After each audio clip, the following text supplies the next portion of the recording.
So we're going to get started. Hopefully we all have our notebooks out like the screen has asked us to do. If you could go to a nice clean sheet of paper for me in your war section. Go fast.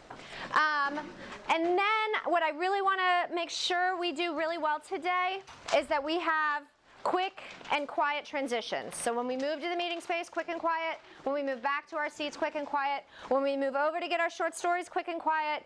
And back quick and quiet. Amira. I do. All right. So the first thing that I want to show you today is what my goals are for us in this unit. So I'm really excited. I've never taught this unit before, but I know lots of people who have. And they have said that this is their students' favorite unit of the year. So basically what this is, it's a two-part unit. Part one, we're going to try on a bunch of short stories by a bunch of current authors. All of those authors you see back there on the chalk ledge. So we're going to try on some short stories by Jacqueline Woodson. My mentor text is going to be Matt De La Pena. We're going to try on Sharon Flake. We're going to try on Kwame Alexander, Walter Dean Myers, the great Jason Reynolds, John Green, and Alan Gratz. So those are all of your options. And hopefully the other day when I put all those short stories in the classroom, you checked them out so that we can quickly pick stories today. So part one is we're just going to read a bunch of short stories, and each time we're going to dig into character perspective, the wants and their needs, their conflicts, and what shapes their perspectives. Then in part two of the unit, you're going to get to pick a novel by one of the authors that you've jived with, and then you're going to dig into what makes that author's voice someone that you wanted to read more of. So if you are reading a short story by Kwame Alexander and you think, I really like the way he writes, then you can pick one of his novels, or two of his novels, because they're pretty quick, and then you can kind of think about his specific voice and style as an author. Now, those are the goals of the unit. This is McDermott's goal, because this is where we need to do some work. Our dry jots could be better. So we want to do better with our next book. So we're going to do some goal setting in a minute. But for me, my biggest goal, and I'm going to be kind of heavy-handed on this, I want our jotting to be better and more frequent. Some of us had really great jots, but we didn't have very many of them. And then some of us had a lot, but they were pretty surface level. So I want us all to sort of think about how we can do better with our jotting, okay? So next up, in your notebook, on that clean sheet, I want you at the top in your margin to write investigating characterization, because that's our new unit. And then I have 4 sentence starters here that I want you to finish. And please write this part too so that you know what you're writing about. Because in a week, when you come back to this, you might be like, I don't have any idea what I was writing about. So first off, let's focus on what we did well with our last book. During dry, my jot success was, and now let's think about what we can do better. So during dry, I need to improve in regards to jotting. You're okay, go ahead. Oh. Hey, I thought it was broken. It's been broken all day. You like magically fixed it. Nice job, Kaylee. Cool. All right, and then for this next unit, my jot goal is, now, here's the catch. I do not want you to write, have better jots, okay? That is lame. I want you to think about what specifically you want. Do you want to jot more consistently? Do you want to jot and cite evidence or cite text evidence in your jots? Do you want to dig deeper in your jots? So last time I had a lot of one-sentence jots. Now I want to try to write a little bit more so that I'm digging deeper. And then, most importantly, I will accomplish this by. Okay, while we are all doing this, I'm going to send each table group over to the counter so you can pick your short story. Let's do this pretty quickly. So think about which author you want to start with, grab a story, and then go sit back down. When you come back to your seat, keep writing your jot goals. Natalie, your group can go first.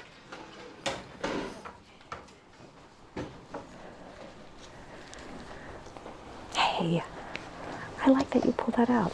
That's awesome. And I like that you pulled that out. Nice job. Okay, you guys can find a story.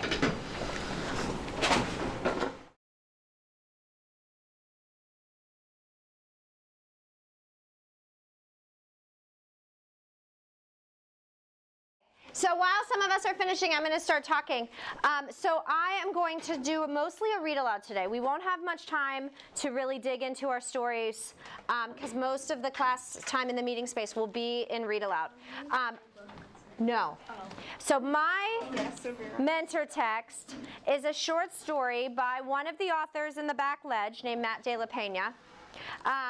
And it is titled, the title is as long as the story, How to Transform an Everyday Ordinary Hoop Court into a Place of Higher Learning and You at the Podium.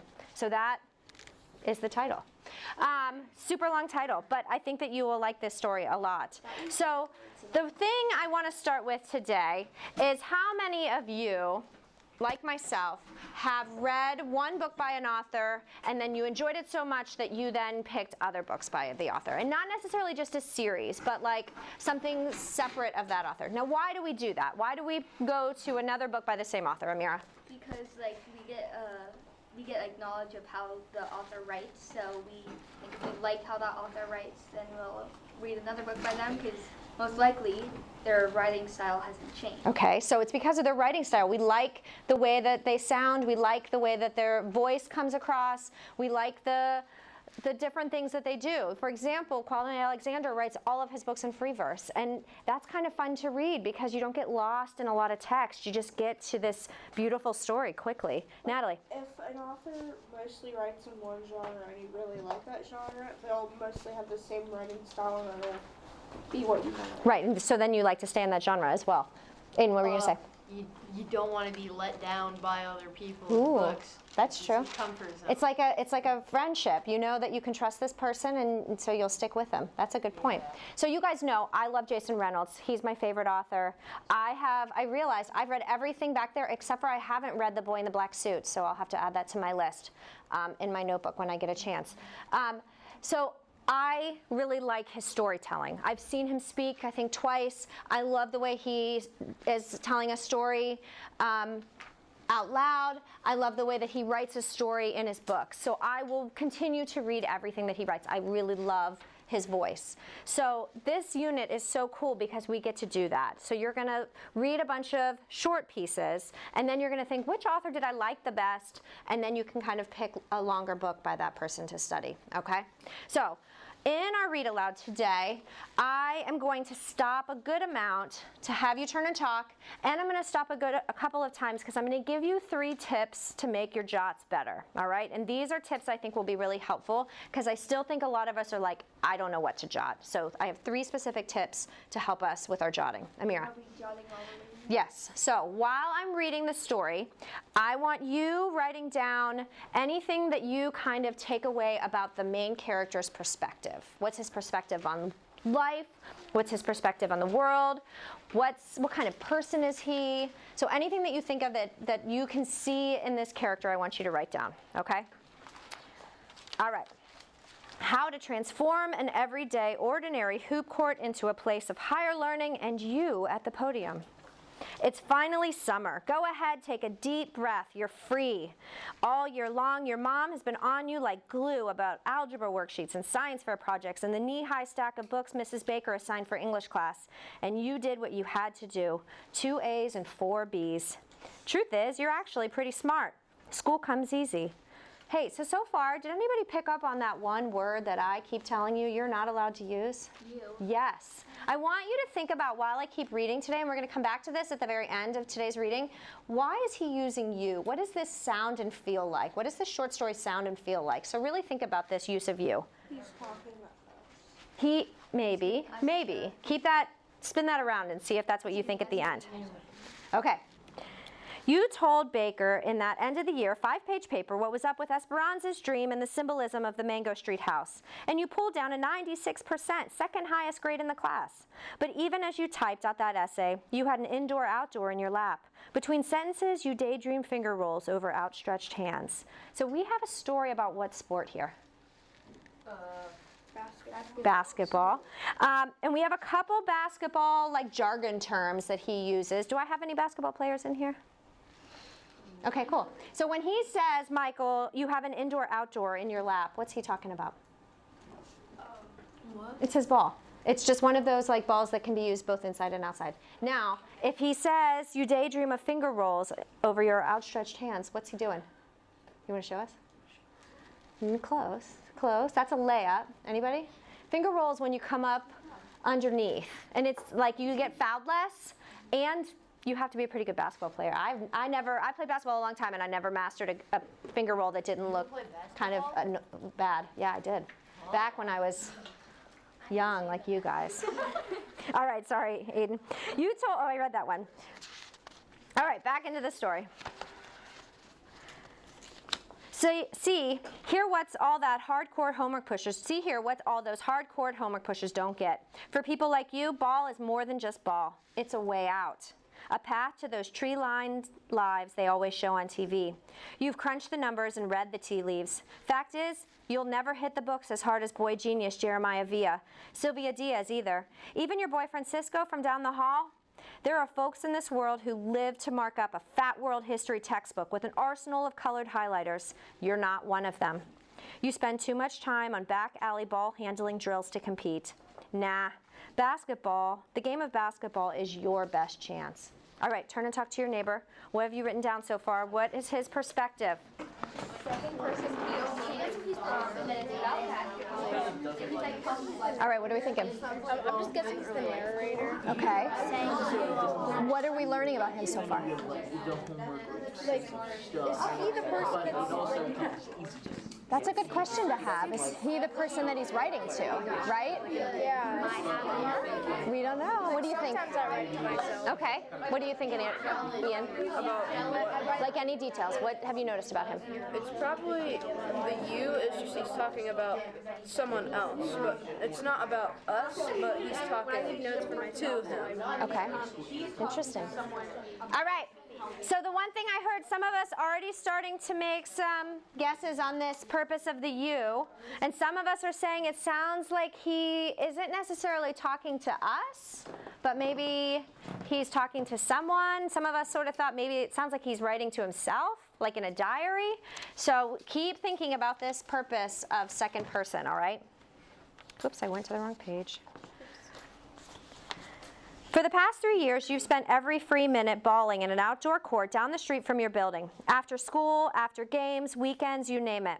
Most nights, you're still out there putting up shots alone when the sun falls behind the ocean and the automatic park lights come flickering on, spilling that strange yellow half-light across the cracked concrete. Ball is like anything else. Put in enough hours, your game's going to blast off. Your jumper's now pure out to 25 feet, give or take. You've developed a little floater in the lane that leaves slow-footed big men flailing. But it's your handle that sets you apart, your quicks, the way you can get into the paint at will and finish with either hand. This past season, you scored more points than any other 8th grader in the county. You were second in assists. So what? It ain't good enough, and you know it. Now, not if you want to be even more dominant next year in high school. That's why your ears perk up when you overhear a couple newcomers talking about the Muni Gym in Balboa Park. When you overhear the dude with love handles sitting on the stairs say to his boy, "It's the best run in the entire city, B. I put that on everything." "You ranked him?" the other guy asks. "Nah, I used to ball there all the time before I tweaked my back. If you can hang with them big boys at Muni, shoot, you can hang with just about anybody." Okay, so my first tip, girls, I'm going to scoot around you. My first tip that I want to give you when we're thinking about perspective and we're thinking about how to make our jots better is to find text evidence. Okay, so my first tip for you with your jotting is, sorry everybody, is I want you to cite the text. And I found 2 passages on the page that I just read to you that stood out to me, and not in the reasons why you might have thought, because that goes into my second tip that I'll tell you in a minute. So the first passage that I pulled out of the text here was put in enough hours and your game's going to blast off. And the second passage I found here was, this past season you scored more points than any other 8th grader in the county. You were second in assists. So I learned here that he's a good basketball player, right? Scored more than any other kid his age in his whole county. That shows me he's a good basketball player. So my second tip for you is that, whoops, this is hard to do backwards. My second tip with you is that when you find those passages, dig into them, okay? So really think about, make some inferences as to what the author's trying to get us to think about. Yes, he's telling us that he's a good basketball player, but I think he's telling us something else here.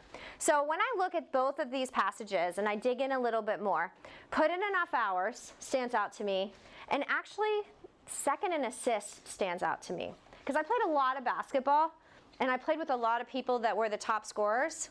I didn't play with many people that were the top scorers and passed the ball a lot, like passed it off so other people could score. So what I took away from these passages here is our narrator is hardworking. That's what he tells me here. He must be good, but he works really hard at basketball. So even though he's good, he's still putting in a lot of hours. He knows that the work, the practice is important. He also shares the ball almost as much as he scores. He helps out his teammates. He doesn't just look to score the points for himself. And from these two passages, I was able to think he's hardworking and he's pretty selfless. Because like I said, I played with a lot of people that scored a lot of points, but they weren't second in assists. Because usually your assist makers, your people that help people score, aren't scoring as many points, okay? So we want to make some inferences. And I might be wrong, but I'm still going to take this guess so that I'm starting to dig into what the author's trying to tell me, okay? All right. So now I'm going to go back. We're going to head back to our seats. We are going to open up. We're going to keep our notebooks open. We're going to take our short stories if we brought them up with us, and then wait for me to give you your next directions, okay? So stack my stools, head back to our seats. Quickly and quietly is the goal for today. Thank you, sir. What? These? Oh, you will. You were about to. Okay, good, because I already read, like... That's okay. Thank you, thank you. Okay. Aiden, thank you very much. All right, reread your jot goals. Remind yourself of what you wrote. Because even though we just wrote those like a half hour ago, I don't want them to be forgotten. 20 minutes ago. I know. All right, this is what I want you to do every single time that you start a story in this unit. I want you to write the title of the story. So whatever the title, if you are reading the story by Meg Medina, Kwame Alexander, whatever the case is, I want you to write the title. The other thing that I noticed when I checked our notebooks last time, I want us to get in the habit of dating our work. So throw the date on there too. 12. I don't mean like going with. I mean like putting a date on things. So 12/5 is our date. This way you will know if you are jotting every day or not. And this is actually more for you than me, because I think some of us didn't really realize how infrequently we were jotting with our last book. Enzo. What's the date? Today's the 5th. So before you write anything else, write down the title, write down today's date. If you finish this story, say today, and tomorrow you start a new story, then write the new title, okay? All right, you created a jot goal for yourself. My other thing that I want you to write before you leave today, I want you to have a jot. I want you to tell me what your first impression of your main character is before you leave today, okay? So that might be 2 jots for today. One for yourself, that we're digging into text evidence, we're making strong inferences, we're looking for emotion. And one, after you've read about a page or so, I want you to stop yourself, and I want you to tell me the first impression of your main character, okay? All right, 1, 2, 3, go.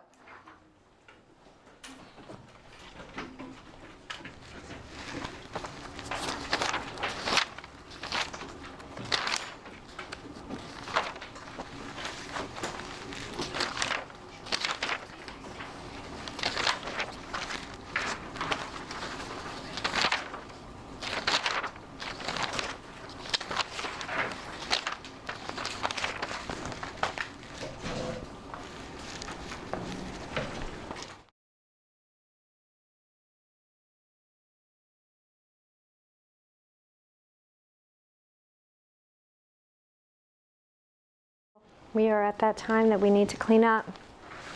So if you would, finish your jot, finish your sentence that you're reading, finish the sentence that you're writing, If your last name is A through L, if you could neatly go put your story back in the pile where you had it. And if you are 1 through 5, why don't you go put your Chromebook up?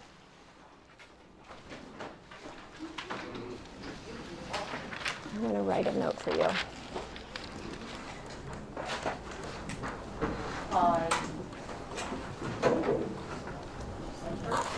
There you go.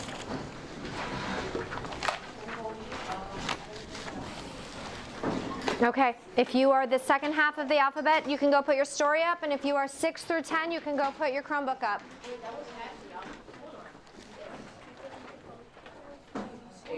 That's 13 numbers. Because there's 26. Which date?